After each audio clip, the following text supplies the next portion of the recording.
to another capital gains tax solutions mastermind. Every Friday we're hanging out, trying to make this deferred sales trust simple and other ways to exit and build wealth, create some freedom, and unlock transformational ways to help our clients out.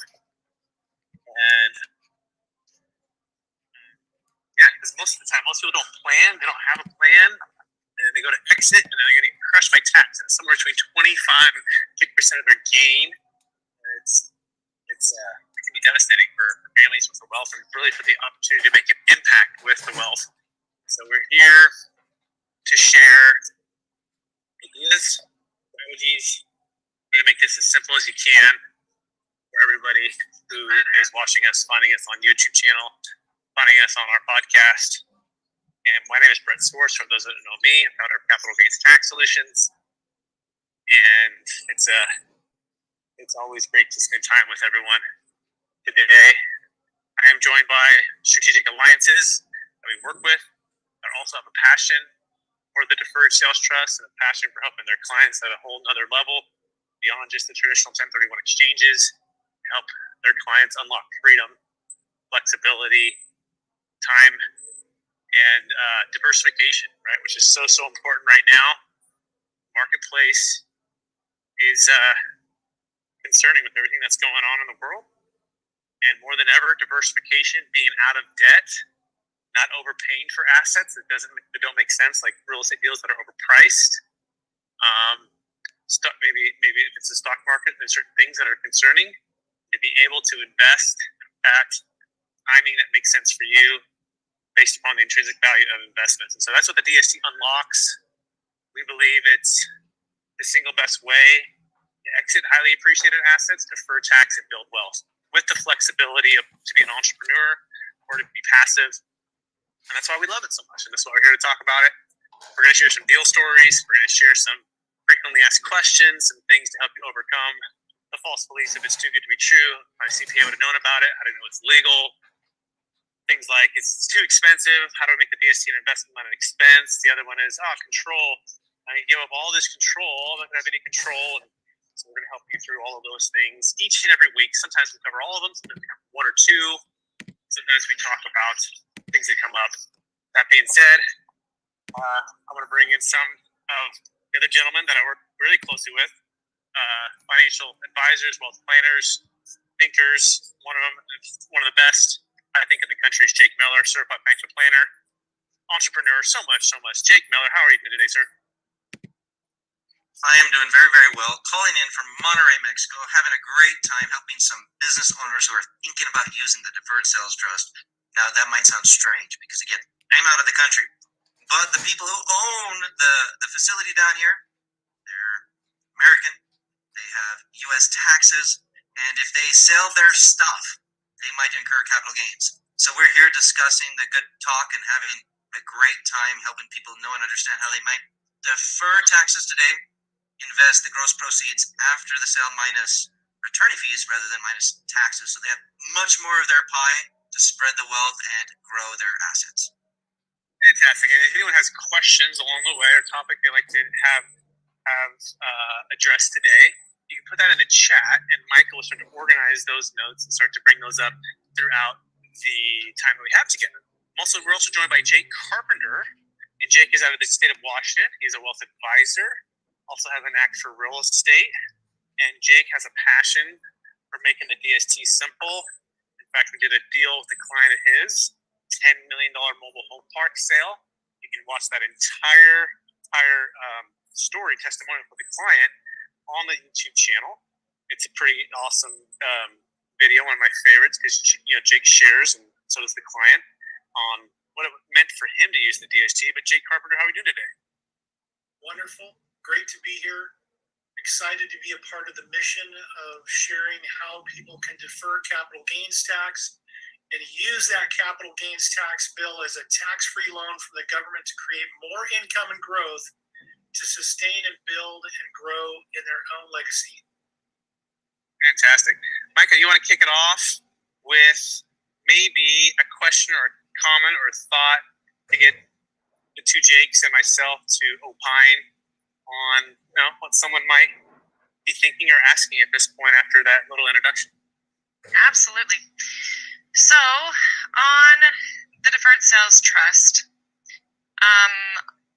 I want you to talk a little bit more about the flexibility on it as far as multiple partners and for separation or continuing on in their own spheres, in their own ways. Absolutely. This is really timely. I'll start this and then we'll pass it to the Jakes. So we actually had a call about an hour ago with two partners that are selling a dental practice, and they are considering using the DST. They're partners in one of the practices, the other one they're not, and they want to know the flexibility not only for the separation of the partnership, which with the deferred sales trust, the answer is, can two partners use a DST to exit a single asset? The answer is yes. In fact, each partner will have their own trust. If you can mute yourself, please, that'd be great. Unless you're talking, that'd be awesome. And that way, you can both. Let me go ahead and help you on that one. Just mute you there, JB. And there's one more needs to be muted. I think we got everyone muted. Okay, I'm back. Sorry. So each person can exit, can defer their tax using their own trust, and so we can sever the partnership seamlessly, which is really important because certain partners might have different desires, different risk tolerances, and different approaches for investing the money. They may have built a business together. They may have a lot in common, but now this exit of multiple millions of dollars is something different for each of them. And that's okay. And that's the beauty of the DST, and that the whole entity doesn't have to move, unlike like a 1031 exchange where the whole entity must move, meaning everyone must stay together, must continue the partnership. In this scenario, we do not have to do that, which is very nice. And it's also a flexible way to then also partner together, should you want to, with some or all of the funds. Let's say you're selling a $10 million practice or business. You'll each own it $5 million each, 50-50. Each of the $5 million can go to each individual's trust that owes them back the money plus a rate of return. And you still might want to partner, but you might want to partner with just $1 million of that $5. In other words, you want to diversify, you want to de-risk, and you want to build up another business with that partner. We each put $1 million of the trust into, and what you would do is you'd form an LLC. An LLC would partner with the trust, and you would be an active business owner who's investing alongside of the trust with your other partner. And so it works for exiting partnerships, and it also works for getting into new partnerships, but in a very flexible, elegant way. I'll pass it to Jake Miller. Jake, what would you like to add or subtract to that or highlight? One of the things that we discussed recently, like literally 15 minutes ago before jumping on this call, was the ability that the deferred sales trust does not replace estate planning, though it does facilitate or make easier some of your estate planning, because what it does is it gives you control over timing. So what we've essentially done in a very efficient way is we've kicked the can down the road and we've said, hey, we don't have to pay this tax now. We have the power over timing. That means we can implement all these other tax strategies, which is tax planning.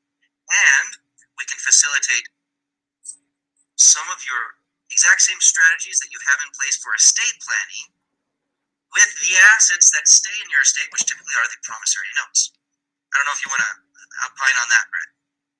Yeah, I think that's a great point, is it gives you the time and the space and the flexibility to set up your overall financial health, wealth strategy, right? It's not forcing or pushing things to a point where you're making poor decisions. It's rather being able to have what's called like a safe harbor. A ship goes out to sea, and then it needs to port and have, calm seas and get refueled.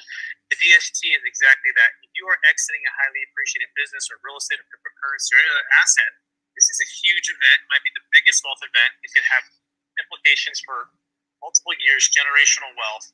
And you've got to know that the strategy doesn't have to force the timing of any one thing.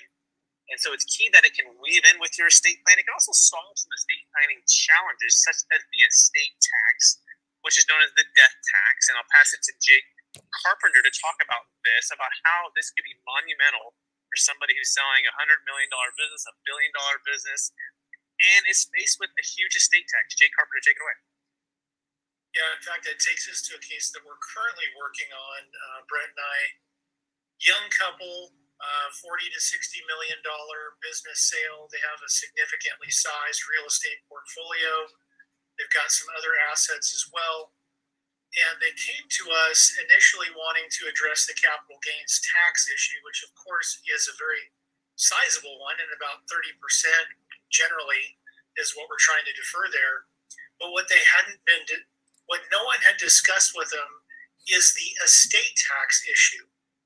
And so currently, under the current laws, we're allowed to defer or to protect about $24 million against federal estate tax or death tax at the death of both husband and wife. But that is, in a few years, could repeal and come back to $12 million. So everything above that $12 million could be subject to a 40% death tax or estate tax. And they were blown away because not only did they realize that they could potentially defer the capital gains tax, but we brought about an awareness that you've got another tax issue that may be much larger and much more damaging when it comes to leaving the legacy. And so the beauty of this is that the deferred sales trust has two flavors, so to speak. One is the deferred sales trust based on IRC code 453, and the other is the deferred sales trust 2.0, which is a tool based on a different tax code, but it allows us at closing to drop the sales proceeds out of the taxable estate at closing in one large transaction. And that's beautiful because, again, it's not the be-all, end-all, but it can meet some of the criteria that some of your other estate planning tools will not be able to fulfill, and in essence work together as another tool in your tool belt to make sure that you can carve out, plan, and protect the kind of wealth that folks like this are generating. I mean, we work hard to build our wealth. Doesn't it make sense to keep that wealth in the family instead of giving it up to the federal government? And so this allows us to use two different tools, either together or one or the other, to mix and match and work with your estate plan as Jake Meller says, a keystone in your overall planning to allow more flexibility and hone in a little bit more specifically on what you want to accomplish. Yeah, very well said. And so I think it's good to segment estate death tax planning and then overall estate planning, which has to do with heirs and passing through probate and understanding which thing does which and what you need to add to make sure you're covered. I think it's about understanding the problem, right? And if you understand the problem, the challenges you have, then it's figuring out the tool or the strategies to use to eliminate the problem or defer the problem, and then the team to help you execute it is just as important as the ideas here and the tax codes and the strategy is the team to execute. And that's where we encourage you to go to capitalgainstaxes.com to start your one-on-one consultation. If you have $1 million net proceeds, $1 million gain, and figure out what team can be the best way to execute this, right? It includes certified financial planners like Jake. It includes like wealth advisors like Jake Carpenter. It includes folks like myself who's the trustee, and then I like to consider myself like a real estate investment advisor. Each of us bring in our specialty to the table to help with the execution of the business plan, which is the wealth building of the trust. Mike, I'm going to pass that back to you. And also, if anyone has any questions, you can put them in the comments, and we can start to open it up to participation for everyone on here. We see Marty, we see JB, we see Michael, we see Marion, we see Claire, Amanda, Maria, and we see Brian, we see Alex. So everybody, it'd be great if you could either show your beautiful faces, that'd be great, and or by seeing your video, put your name and your question or thoughts in the chat, and we can start to get some engagement here. But Michael, back to you. Okay, so Brett, I've been working on something that I want to share, and I didn't tell you about this, but I think it's going to be kind of fun. So I'm going to share my screen here, and we're going to play around a little bit. Okay. Oh, I need you to let me do that though. Oh, let me give you that opportunity, and if Pink is listening, if you can also. So the reason I put this together is to show the difference between the time value of money when you have a highly appreciated asset and how it can look as far as the growth of if it gets taxed upfront or if it has the attorney fees. So that's kind of the purpose of this whole little spreadsheet that I put together for us. Excellent. You can take it away. You have screen capability right now. Go. Okay. So in the deferred sales trust, we know that we need to have at least $1 million of net profits, right? Yeah, net gain and net profits. Yeah, that's $1 million and $1 million. But yeah, total $1 million net proceeds and $1 million net gain. Yeah. So if we have $1 million that gets taxed at 40%, let's just call it that, and then we can change that or play around with it. However, we will essentially have $600,000 left in which to invest. So if we're investing that at 5% over the next 10 years, we will have $977,000. Okay. Let's compare that on a deferred sales trust. Same thing. We have $1 million of net profit. Only this time we have some attorney fees instead of the taxes. So now we're starting with a much larger number in going and doing our investments, right? Whatever that chooses to be. We now have $1.6 million after 10 years. That is huge. We've essentially saved ourselves so much money just in the attorney fees or, in taxes. So now let's just play around with this a little bit, right? Let's say now, and I'm going to kind of take that away because I'm not having the same thing there. Oh, sorry. There we go. So now let's just pretend that instead of 5%, let's say we could get 10. Now our $1 million of net profit minus attorney fees is $2.5 million versus this one that was. Where did my percent sign go? There we go. 1.5.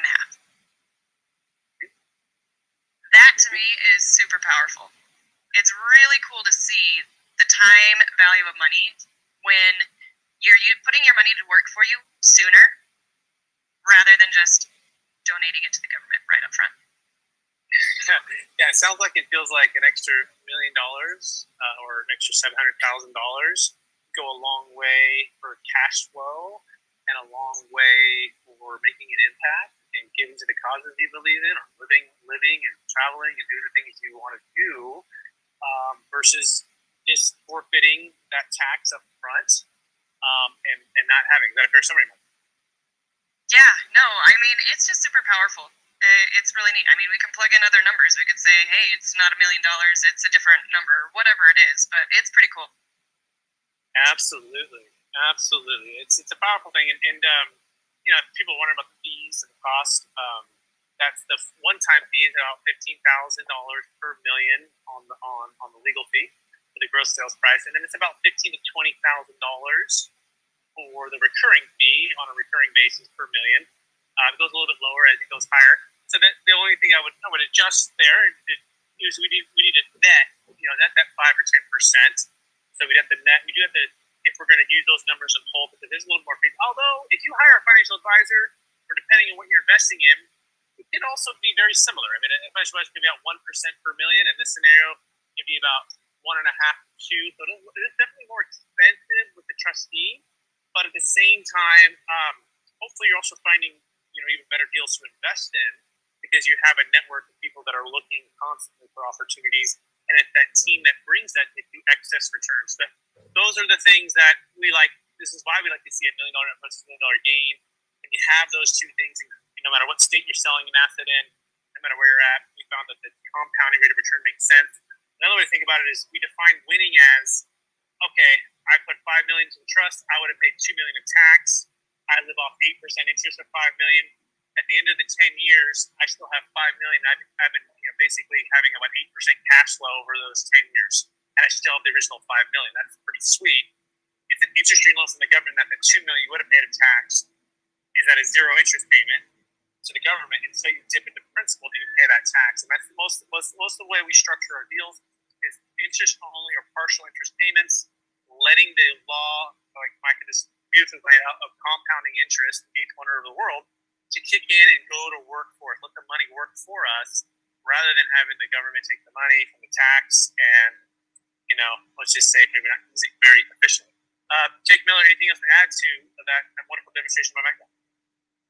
Yeah, and I would just add at the end, I mean, it's not that when we pay taxes, we donate to the government, so to speak. Sometimes it feels like it, right? But we have the legal ability to profit share less with the government or later with the government than we have to, than we would otherwise have to if we didn't use the deferred sales trust. So that's what it gives us, is the control and power over timing, which in today's world, having the control and power over when you pay your taxes is huge, huge. And Micah just showed you the difference there, showing you the difference between, hey, paying my taxes today and letting it grow later versus paying my taxes later after I let it grow today. And again, the difference is huge. Absolutely. Let's open it up for questions from the audience in the chat. Micah, you might have something piled up here. Gustav has a really great question. I don't know if you want to go ahead and unmute and ask, but he has some questions about a multi-family building that's appreciated. Millions in capital gains have sold, but I've done accelerated depreciation on it, and I also have done cash out refinance. So the equity is way lower than the capital gains. Could a DST still be used with these conditions, or should I wait to build equity again? Amazing question, and it'd be great if Gustav could unmute yourself, and then we can kind of dissect this by understanding some of the numbers. So do you want to unmute and talk a little bit, if that's okay? Hello, here I am. All right. Hello, sir. And where are you going? Thank you. Well, I live in Seattle, Washington, and I was just chatting with Jake that I'm from Monterrey, Mexico, so I recommend a cabrito from there. Yeah, so I've been investing in real estate for quite some time. I've been here in the area for about 20 years, I think.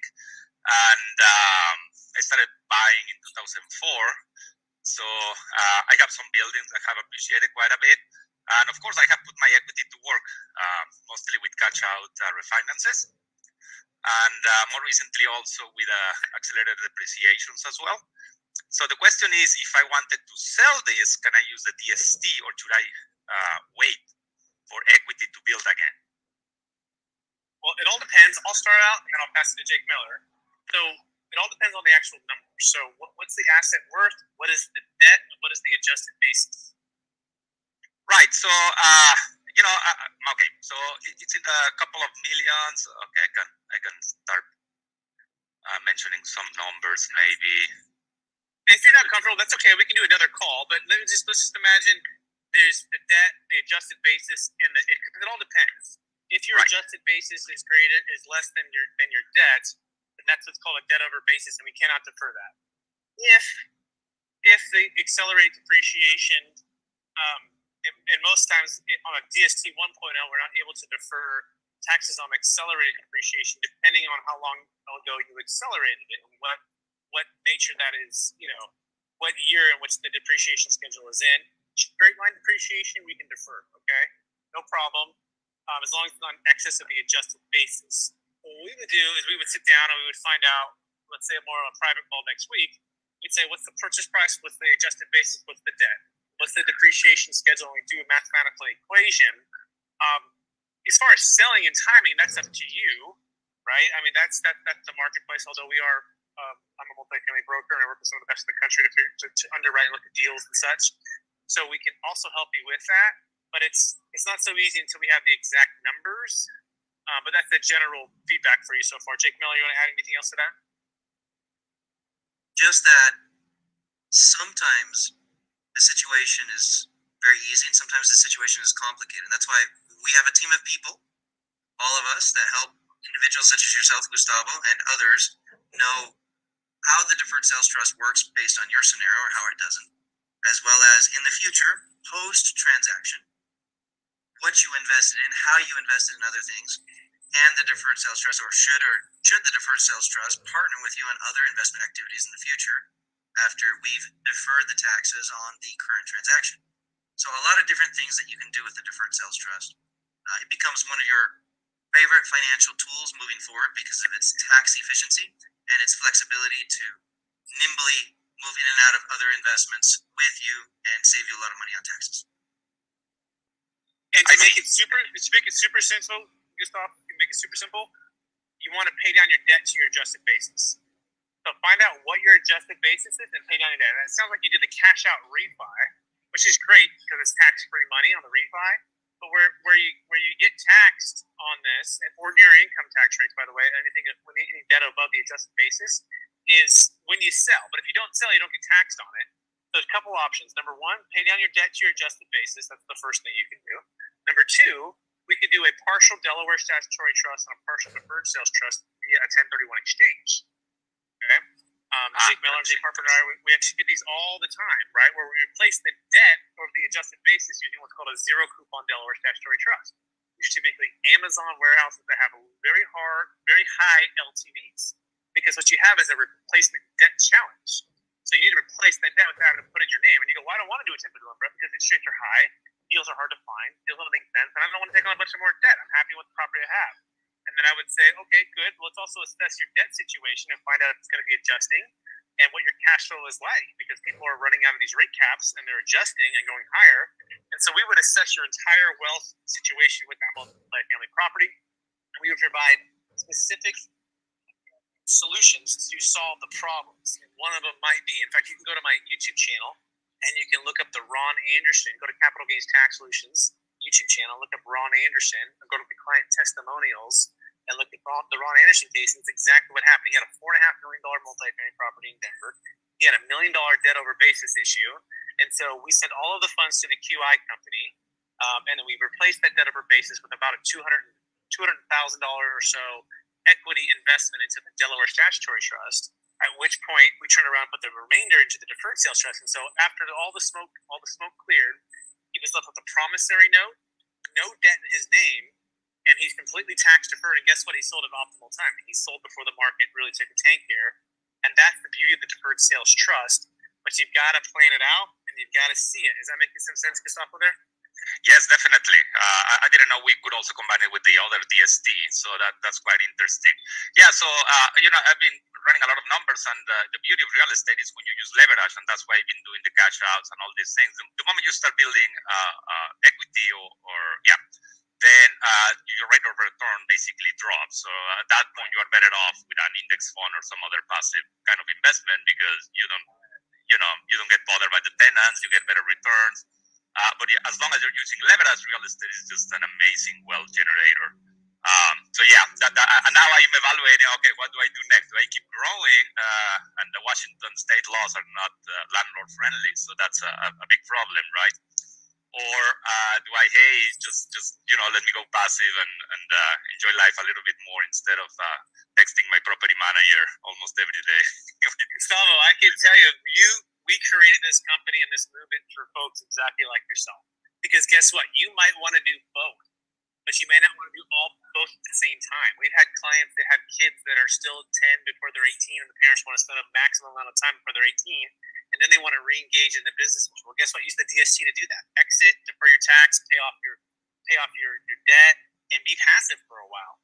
By the way, you're also typically able to increase the cash flow because exactly what you're saying. When you go to harvest, is the exact moment where you should be going into maybe equities that are lower in drop, because the stock market tends to drop sooner than the real estate market. It takes longer. And so what we want to do is practice optimal timing. Sell high, maybe buy into the stock market low in equities and build that up. And then when real estate drops, go back and buy back into real estate.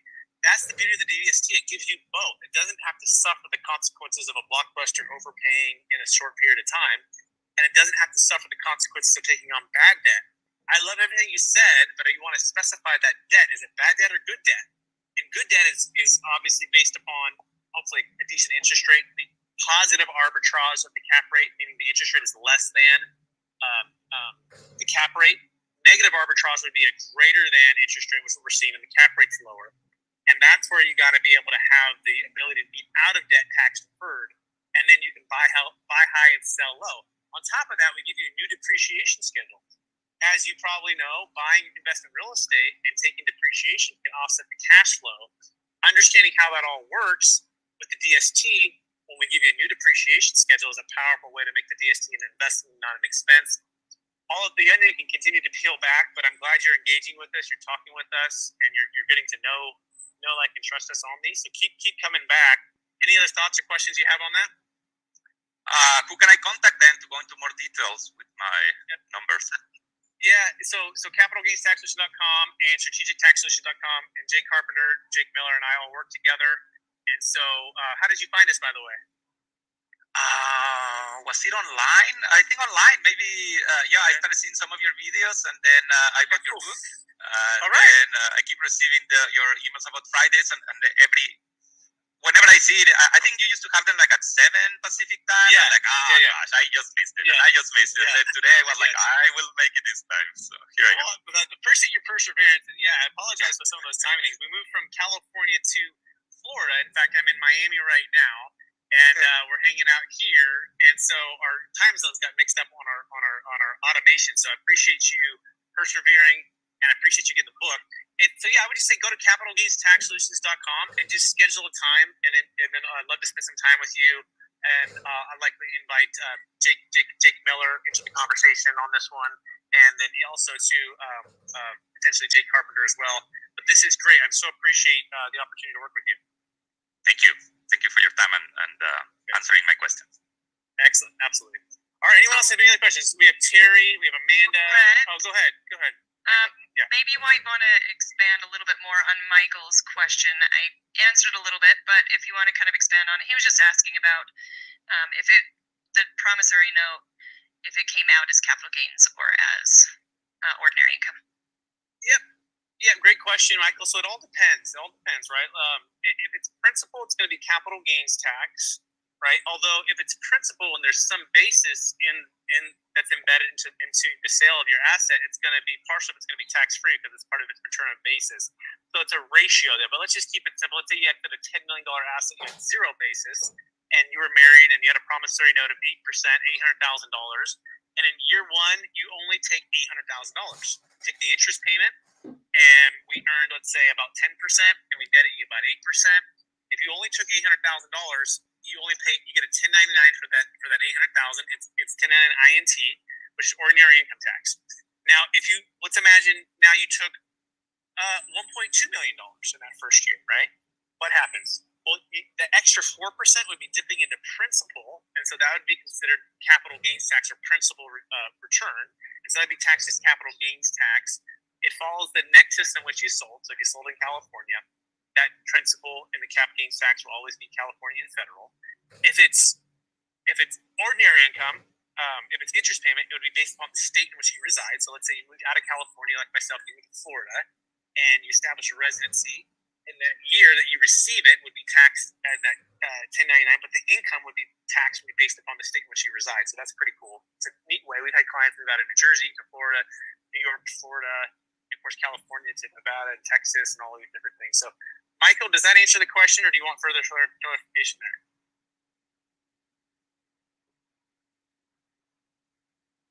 I think you asked another question. Yes, go ahead. Go ahead. Michael, tee it up. How long does the principal stay in the trust? We'll let Jake Carpenter jump in because he's been talking a while, and I've been talking a lot, and then Jake Miller can also chime in there. So, Jake Carpenter, why don't you take it away? In fact, everybody, I've got to get to the lunch right over there. They're waiting for me right there. So, right there. Yeah, so I got to go. So, I'm going to pass it off, everyone, and it's Micah, Jake Carpenter, Jake Miller. We'll take it out, and I hope to see everyone next Friday. So, off to you, Micah. Awesome. Thank you. All right, Jake Carpenter, if you'll go ahead and answer our question on that, and then we'll pass it over to Jake. Jake Miller. The question being how long, let me take a look at this question here. How long can the principal stay in the trust? So the answer is you can decide how long you want the principal to stay in the trust. But generally what we do is we structure the promissory notes to be a 10-year time horizon.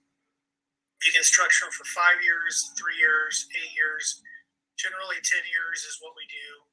At the end, when that is about ready to that when the trust is about ready to pay out the balloon payment of the amount in the trust, you can renegotiate a new promissory note for another 10 years, and in essence kick the can down the road for another 10 years. And you can do this virtually as many times as you'd like to. A lot of folks, their intention is to do this until they pass away. We would encourage you to, when you do a deferred sales trust, also do some estate planning and put that promissory note into a living trust, so you can pass that on to the kids and they can step into your shoes and continue to do one of two things, which is either take constructive receipt of the proceeds and pay some capital gains, or they can continue just step into your shoes, taking income and deferring the capital gains tax again for as long as they would like. Does that answer the question there? Michael, it's a funny question. So I hope that answers Mike's question as far as being able to be passed the years. Yes, it can. But that's funny that you're saying that they'll train it overnight. Let me just add a little bit. Let me just add a little bit to that, in the sense that let's talk about amounts of 5 million individually or 10 million jointly, or married and filing joint, so to speak, because there's certain limitations under installment codes and things of that nature, that there's greater flexibility if we're beneath those limitations. Once we're above those limitations, there is a required amount of principal that has to come out every single year. But beneath those limitations, you have a high degree of flexibility, to the point that, let's say we set up the promissory note for 10 years and you're able to refinance that for another 10 years. Though you should, and we highly recommend as a best practice, that you're taking some of the principal out sometime during the first 10 years, preferably the first 2, 3, 4, 5 years, whatever, just to show the IRS that, yes, I have paid taxes on a little piece of this that I've deferred going forward, and that I have intentions of paying taxes, even though for now I'm deferring it to the future. We always want to show the very best look, or the very best appearance to the IRS that we have intentions to pay. Now, with that being said, the phenomenal thing about this is that there's a high degree of flexibility, and you can use this as like a water spigot, a garden hose, whatever, and you can turn on the income and pay out just the interest. You can turn on the income, pay out interest and principal. We have some clients, Jay Carpenter, I, and some others, that want this to be their retirement plan, or a retirement fund, or their pension fund, so to speak, in the sense that they want principal and interest payments paid out over their useful life. I say useful life, that's kind of like a financial term. I just got off the phone with an individual before this call that they have a very massive estate. They believe that they're going to be passing on 200 to 300 million to their heir. They have one daughter, lucky lady, right? Don't all you men go after her all at once.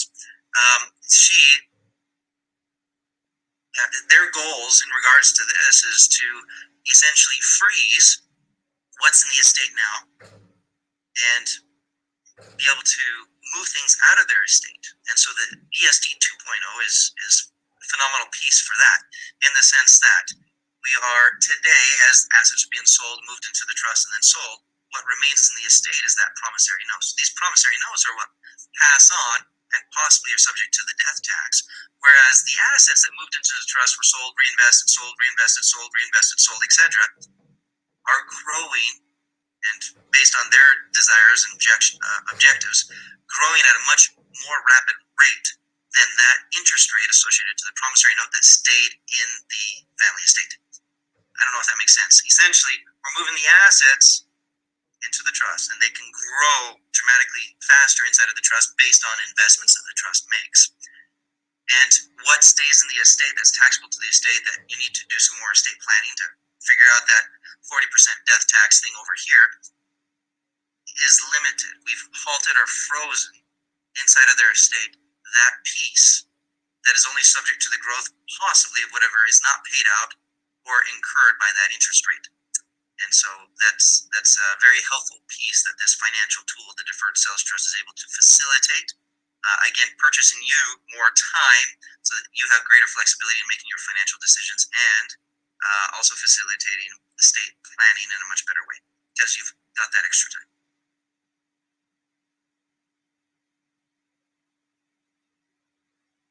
My God, you're calling the shots here. It's a dangerous thing. All right, we do have another question. Oh, that was just anyway. Let's see. Brett's not on. I was gonna pick on him and just do a little bit more on the note holders. Actually, that's a good thing. Let's go ahead and talk about the strength that the note holder has in relation to the trust. So, Jake Carpenter, if you'll go ahead and kick us off on that one. Yeah, so a lot of us have had mortgages at one point, and the interesting thing about the deferred sales trust strategy is that, again, when you sell, it's somewhat of a simultaneous close, right? You're selling the asset to the trust for $3 million, and the trust is then turning around and selling the asset to the buyer for $3 million. The trust buys for $3 million and sells for $3 million. Therefore, there is no gain inside the trust. And when you work and use the deferred sales trust, what you're doing in essence is you're lending the asset to the trust in exchange for a promissory note. So you're having a lendership relationship to the trust.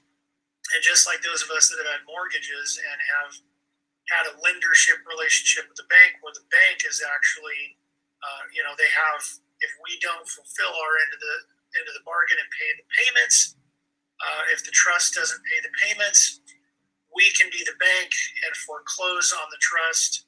And so we have a lendership arrangement with the trust, which is a very powerful one. So in essence, just like the bank owns your house, if you don't make payments, you would own the assets in the trust if the trust does not fulfill the terms of the promissory note. Jake, you can follow up on that if you have any other details. Yeah. I think at the end of the day, what's really important is that everybody's scenario is a little bit different. And that's why we're here. This is not a do-it-yourself, a DIY. This is a feature that for purposes of taxes, we are interjecting a trust, another entity in between you and the transaction, as well as a person. Typically that's Brett Swartz as the trustee. Now, what does that do? That means when the IRS looks at this transaction, if the IRS were to scrutinize this transaction, which for many of you could be the largest transaction of your life, they don't see you in the transaction. That's incredibly important. It's important that when they look at this transaction, they see a trust and they see a trustee, and they don't see you because you have not taken constructive receipt of the proceeds of the transaction. That is essentially what allows you to defer forward the recognition of what would otherwise be one of the most taxable situations of your life. And that's part of the magic sauce, so to speak. And again, whether you're selling real estate or the individual I was just talking to, they were doing an asset sale out of a C corporation, or one of the funniest phone calls we ever had, somebody was selling a racehorse, a $16 million racehorse. It was funny because they were just hilarious people, and they were cracking jokes like every other minute. And sometimes they were over our head. We didn't get them till after. But at the end of the day, we're here to be on your team and to help you. We had a meeting 2 hours ago where we had the CFO, we had their old accountant, which was battling for his job, so to speak, because they had the new accountant there as well, who was more quiet and content that he was getting the new work for being the accountant. And then they had me just trying to explain everything, very, very nuts and bolts to the owner, who was a very sophisticated individual that owned many different businesses. And we were all working to get on the same page, to answer all of the client's questions. And we're all about doing that. We're all about education. The sooner we can get in front of a transaction, the better for everybody involved, because then the client who might be considering the deferred sales trust is not pulling any surprises on the buyer, because it's not the last minute before the transaction, it's not the 11th hour, and everybody can be on the same page and understand what their benefits are of having the trust or the deferred sales trust participate in the transaction. Great. So Gustav had a little follow-up question as far as paying the principal in the 10 years or paying it off before. Now, that can be done, however you really want to slice it. If they want to take some principal upfront at closing. They have $1 million, they want to take out $200,000 and go buy some new sports car, they can do that. Then they would be taxed on that $200,000 when they take it out. If they don't want to take anything out at closing, they can defer everything. If they want to start payments of principal only in 10 years or a percentage, they can specify that. Really, that's what kind of the details and the particulars of the deal is what your one-on-one consultation with Brett and with the advisor, either Jake Miller or Jake Carpenter, kind of does, as far as setting up the stipulations and the guardrails of what the note holder really wants to do with the money that goes into the trust. So Okay, thank you. I guess my question is more in the context of what does the IRS like? The IRS likes that there's a legal structure in place showing that you will be paying taxes on this money someday, and that you're not avoiding or eliminating the tax. And we are essentially, like, the best thing in the world for the client would be tax elimination. That's not what we're doing. We're doing tax deferral. And we have an IOU or a promise to the IRS that, yes, we will give you this money later, but when we have to, not too soon. We don't have to profit share with you too soon. In fact, we might even be able to, because we have control over timing, mitigate a lot of those taxes as we go. But at the end of the day, we're not saying we're not going to pay. That's what the IRS likes, is that we're not telling them that we're not going to pay. Makes sense. Thank you. Or I guess, did you have a more specific question there, Gustavo? No, it was just a follow-up to a comment that Michelin said. It says the IRS likes to see payments scheduled in 10 years. So it's like finish paying in 10 years or start paying those, or exactly what does that comment mean in terms of what does the IRS like to see? Exactly. As a best practices, we usually recommend that the client, hey, year 3 or 4, whatever, that you take something out, that you show a little interest payment coming out to you, because if you're not taking it out, it's accruing, right? But show a distribution that's taxable. That way we've proved the concept. We haven't just locked this up forever and we're never going to pay taxes. We've proved the concept that when money comes out, we pay taxes on it, and that we really are serious about actually giving the IRS some money. But to answer your question, you do not have to take all of the principal and have it liquidated down to zero by the end of 10 years. Absolutely not. Very rarely does that ever happen. And it probably makes sense, right, to amortize over the years, because then your tax rate is lower. So you don't want one balloon payment at the end. Got it. Yep. Having the power over timing means when it's opportunistic for you, when you're in a lower tax bracket, you can eke out or just take enough for whatever you need, and you can kind of somewhat control within limitations every year where your tax bracket is. Excellent, thank you. Some of your clients may be a little different than mine, but most of mine tend to want to structure their deferred sales trust so that, maybe we're deferring a $500,000 tax bill, but we're basically structuring a zero down payment, interest only promissory note, or, so we're taking interest payments. So the IRS is looking at this as, okay, we don't get the $500,000 all in one lump sum, but there is ordinary income taxes being paid out, let's say, 6, 7, 8% on the basis of the trust. So again, we're trading a lump sum of capital gains for ordinary income, for a stream of ordinary income tax. And then, of course, if you want to throw in some principal over time, you can do that as well. But most of my clients tend to kind of keep the basis somewhat intact for the most part, and just take interest payments and pay ordinary income taxes on that interest that it generates. Great. Okay, Brett jumped off. Good questions. Brett jumped off a little bit early, but I want you two to talk a little bit about the third-party non-related trustee. I'll kick it off a little bit, and I'll let you kind of fill in the gaps. But so the reason that you can't just kind of DIY this type of strategy is because you need to have a third-party trustee who is not related to you. It can't be your cousin, your brother, your secretary, or somebody you know. This is only one of 2 strategies that we employ that has a perfect track record, and they have that because of the close lock and key that the owner gives to set trustees, if that makes sense. So, Jake Meller, straighten me out and help people understand it in a way that it might be a little easier. Well, let's start with you rephrasing the question. Let's just hear it a different way, because in different contexts and hear it in a different way, that's what Brett and I always do with people. Sometimes we repeat the question and then we repeat the answer, but we say it differently. So go ahead and start that off one more time. Why can't my brother be the trustee? Excellent. That's very direct. I like that. The reason being is that it's not an arm's length transaction. All right. So why is an arm's length transaction important? If it's not arm's length, and that's just like a normal everyday transaction where, hey, you sold something, you received money, or your brother received the money on your behalf, or somebody that you know, like, and control or have authority over, could even be your financial advisor, could be, somebody that you've done business with already, and they have a bias towards you, meaning it's more like an ATM at that moment where it's just a machine, even though it's another person. It's just a machine and it spits out money as you like and wish. We need to not have that appearance. So for it to be truly an arm's length transaction, an unbiased individual who truly is a fiduciary over the trust assets needs to be set up in place to think independently.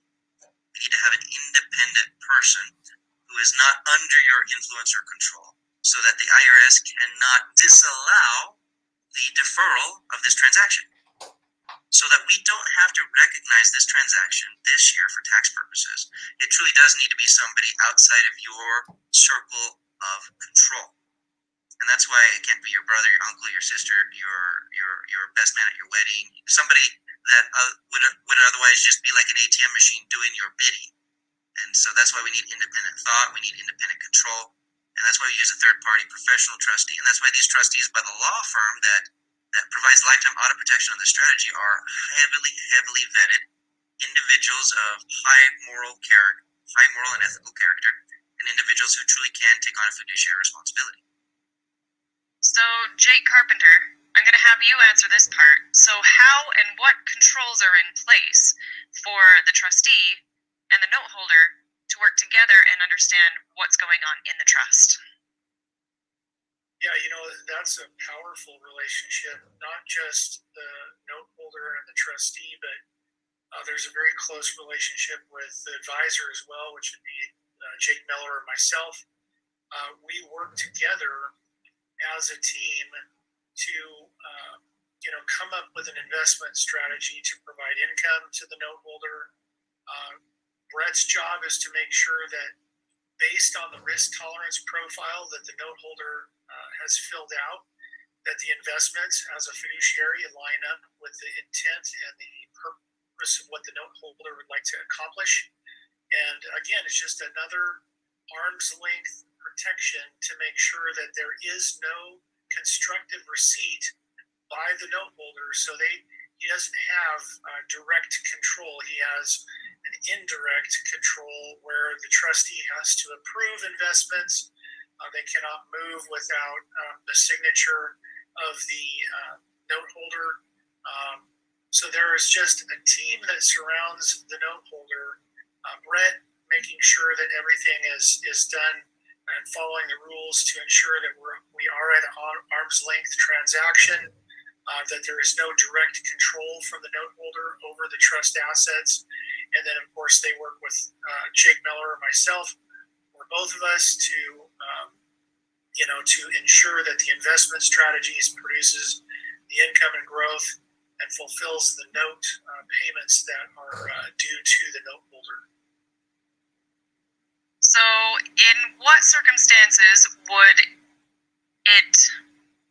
Have you ever seen where Brett might kind of look a little closer at the circumstances, or have you ever seen that where he said, well, somebody's brought something to the table and somebody said, hold on, between the three of the note holder, the advisor, and the trustee, and in what situation would Brett not just automatically sign off on something?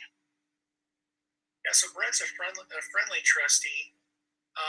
Generally, there may be some conversation just to make sure, but if someone has a very conservative risk tolerance profile, and wants to avoid, a significant amount of risk, Brett is probably going to have some questions if they want to put it all in Bitcoin.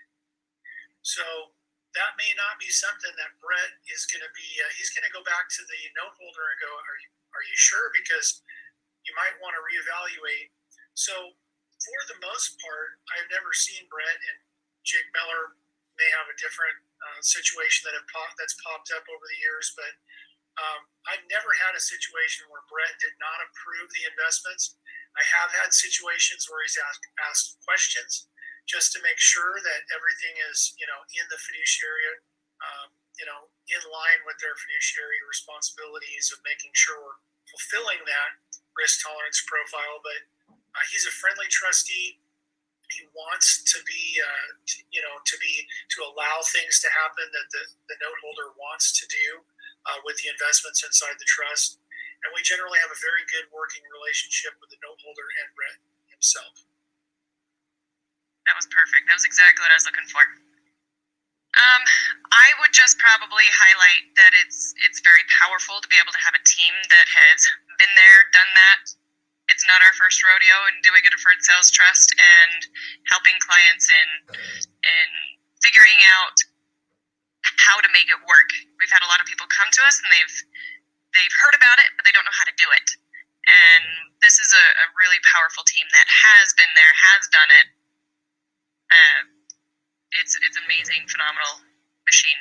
So, closing comments, any other last minute questions or thoughts from either of you Jakes? No, I think that we're out of time, and I think if people want to reach out and find out more, if they want to reach out or contact Brett Swartz directly, his website is capitalgainstaxsolutions.com. And Micah, how do people reach out to us? And then we'll pass the baton to Jake. Yeah, for us, go ahead and go to strategictaxsolutions.com or 800-773-1848. And Jake? CarpenterCapitalLLC.com, or you can reach us at 509-396-5292. Awesome. Very good. Thank you, everyone, for being here. Appreciate your comments. We'll see you next Friday.